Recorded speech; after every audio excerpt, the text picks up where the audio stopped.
ప్రపంచం నుండి ఈ అంటే జ్ఞానేంద్రియాల ద్వారా డీలోకి చేరిన ప్రాపంచిక సమాచారాన్ని ఏబిసి అంటే ప్రాపంచిక ఆత్మ విశ్లేషించడం ద్వారా ఏర్పరచుకున్న సూచనలే లేదా భావాలే ప్రేమభావం లేదా దానికి వ్యతిరేకమైన ద్వేషభావం. ప్రాపంచిక ఆత్మ ఆ భావాలను చదివే ఒక వ్యక్తితో ఎలా ఉండాలో నిర్ణయిస్తుంది. మారుతూ ఉండే అంటే తాత్కాలికంగా ఉండే ఇలాంటి ప్రేమనే అనుబంధం. ఇది ప్రపంచ అనుభవాలతో తాత్కాలికంగా మనుషుల మధ్య ఏర్పరచుకున్న బంధం. ఇది అనుభవాలతో మరియు ప్రాపంచిక సమాచారంతో మారుతూ ఉంటుంది. కానీ ఆత్మీయత అలా కాదు. పరిశుద్ధమైన ఆత్మ ఇతర ప్రాపంచిక ఆత్మలతో వ్యవహరించే తీరే ఆత్మీయత. అంటే ప్రాపంచిక ఆత్మ డి నుండి విడిపోయి తర్వాత సి మరియు బిలను విడిచిపెట్టి ఒంటరిగా స్వతంత్రంగా హృదయంలో స్థిరపడి పరిశుద్ధమైన ఆత్మగా ఉన్నప్పుడు ద్వితీయ మనసు ప్రమేయం లేకుండా ఇతర ప్రాపంచిక ఆత్మలతో వ్యవహరించే విధానమే ఆత్మీయత. ఇతరుల ఆత్మలు ఇంకా మనసు అనే బురదకు అంటుకొనే ఉన్నాయి, అంటే ఇంకా ప్రాపంచిక ఆత్మలుగానే ఉన్నాయి, అంటే పరిశుద్ధంగా లేవు కాబట్టి వాటిని ద్వేషించడం ఉండదు. ఇది యోగి స్వభావం. ఇది ఒకే రకంగా జీవితాంతం ఉంటుంది, ఎందుకంటే అతనికి వేరే ప్రపంచ అనుభవాలు ఉండవు, అనుభవ సమాచారము ఉండదు మరియు విశ్లేషణ ఉండదు. కాబట్టి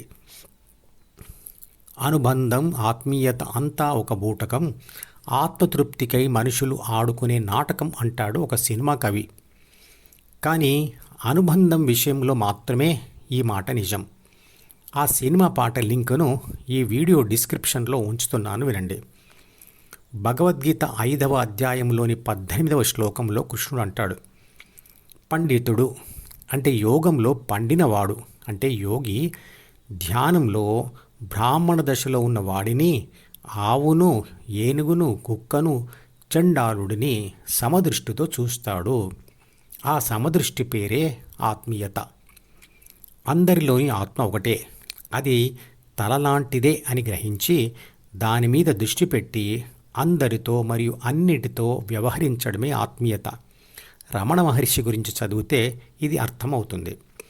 మహర్షుల లేదా యోగుల గొప్ప వ్యక్తుల శరీరాలకు, వస్త్రధారణకు, పుట్టిన స్థలాలకు, విగ్రహాలకు, గుళ్లకు ప్రాధాన్యత ఇవ్వవలసిన అవసరం లేదు.